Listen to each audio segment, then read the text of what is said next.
Hi, everybody. So I'm going to briefly go over, practice, model for you annotation.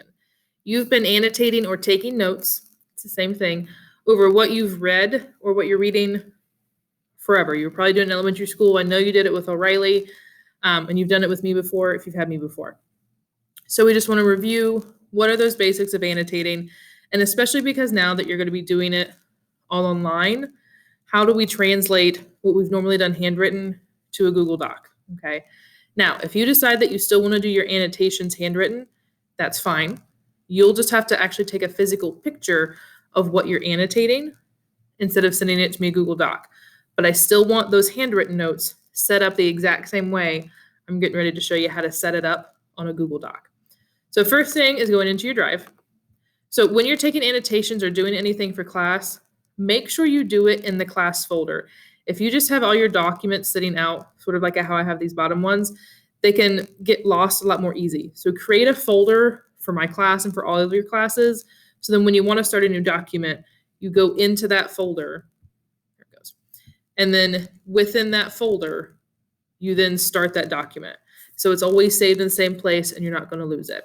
So the first thing you want to do for annotations is name it. Annotations and your name. So I'll put my name. Okay. If you want to, you can add the date. You can add exactly what you're annotating if you want to keep it more organized, but at least have your name and what you're doing in it. So if you lose it, you know what to look for. Okay. So the first thing on any note sheet is you're going to put the title of what you're actually doing. Actually, before I do that, I'm going to make sure it's in Times New Roman 12. Okay. Now, granted, if it's notes, you can do it whatever font you want. I'm just so used to Times New Roman 12. That's what I like. But your notes, you put in whatever font you need to. So the first thing you're going to do is write the title of whatever piece you're annotating. So today, when we're practicing, I'm going to show you The Secret Life of Walter Mitty. So I'm going to put in The Secret Life of Walter Mitty. I can type. Okay. And before you ever read the book or the short story or the poem, whatever it is, underneath the title, type what you think. So I already know it's going to be about secrets and maybe even lies because we're talking about secrets. But the name Walter sounds really boring. So I'm going to think that my main character, Walter, is going to be a really boring guy. I'm going to say, other than that, I don't know. So you want to get yourself and foreshadow what you think might happen in this book, short story, whatever it is, underneath the title. Give yourself that time to think and analyze what the title means to you and what you might be able to predict from it. So underneath title, give yourself an area to ask questions. Okay, we'll go ahead and put there. So you have an area that you can type in all your questions. Okay, you also want an area that's called connections, an area called mic drop thought, and I'll go through these in a second. And an area for important quotes. If you want, you can make this into a table. So you would go up to insert here, table, and then you'd want 1, 2, 3, 4, 5 rows or 5 columns, and then you can type things in and make it a table that way. Or you can just write it out like this. These are your notes. You keep them organized how you want, but you need to have at least these 5 sections. You need the title and your predictions based on the title. You need questions. So in the questions section, write down where are you confused? Do you not know what's going on?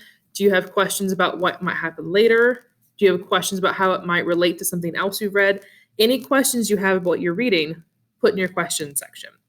Your connections section, put any connections you can make. Can you relate the story you're reading to a movie you've watched, to a TV show you've watched, to a video game you've played, to some other story you've read in another class, or to something you've seen? Can you make a connection to real life things? So, for example, when we read Great Gatsby, we potentially could make connections to millionaires and big business owners today and how they treat people in that. So we can make connections like that. So any connections you can make, put in there.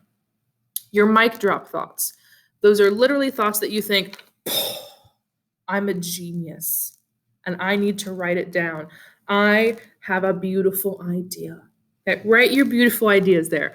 When you're taking annotations, if you don't have any mic drop thoughts, it's okay. We don't always have mic drop thoughts with everything we read or everything we do. But give yourself a section so when you have that click moment and you totally understand what's going on, you can write it down. And then that last section, important quotes.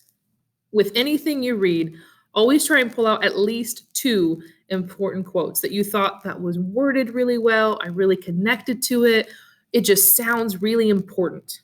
Okay. So if you just write, quote, no here, that's not an important quote. Okay. So something larger, okay, that gives more meaning. So what is a really meaningful quote?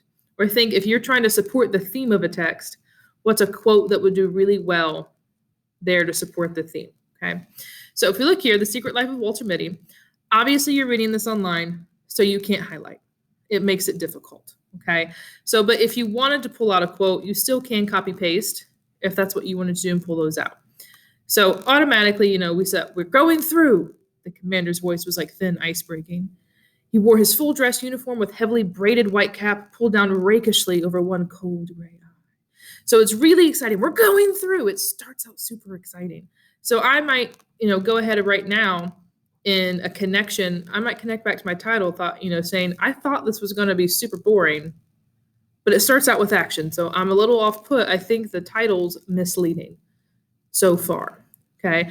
Or I might think that we're going through is a really important quote. That little quote sets the theme or sets the tone for this entire piece right now. So why is it such an important way to start off my piece? So I might type in my important quotes, we're going through. Okay. And you can always, if you come up here in front of your quote, bullet point, so it's underneath each one. Okay. You could also color code these if you wanted each different section to be highlighted or changed into a different color so you can see them separately. You can do that too. I want you to personalize how you're taking your own notes. Okay. The most important thing is I want to see that you have that title. You wrote the title out. You gave a prediction of what you thought that title was. You should have at least 2 questions. Not 3. You'll probably have at least 2 questions about the text, either that you're confused or you want to question what a general theme might be, or you're going to question what an important symbol might be. So at least 2 questions for something you're reading. I want you to have at least 2 connections. Okay? At least 2 things. You're connecting it to personal life, you're connecting it to another book, another movie, TV show, whatever it is, but 2 connections where you can see what's happening in this story. You can sort of see happening or similar in something else, and you're making that connection. You do not have to have, this is just sort of bonus, not bonus points, but bonus for you. You don't have to have mic drop moments, okay? But if you have them, remember, those are good points. You can really build a discussion. You can build an argument off your mic drop moments. And you need at least 2 quotes, okay? And these instructions are also in Schoology in the assignment, so you'll see it all there. But this is the visual for you to help you understand what I'm expecting for you to do when we're annotating, okay? So if you have any questions as you're annotating the piece that I've assigned to your class, let me know. But remember, what we're doing right now is just practice. We're just reviewing those annotation, taking note skills that you've been doing for years, and we're just getting back in the groove of it because you've had some time off of taking those notes over what we read. And again, you can choose, are you going to do it digital on a Google Doc like I'm showing you now, or are you going to write it out and take a picture of it and submit a picture to me to Schoology? One of the 2, okay? Also, remember, when you submit this, you have to hit share. You have to come down here and click change link. And you want to change this to, to anyone with the link can edit.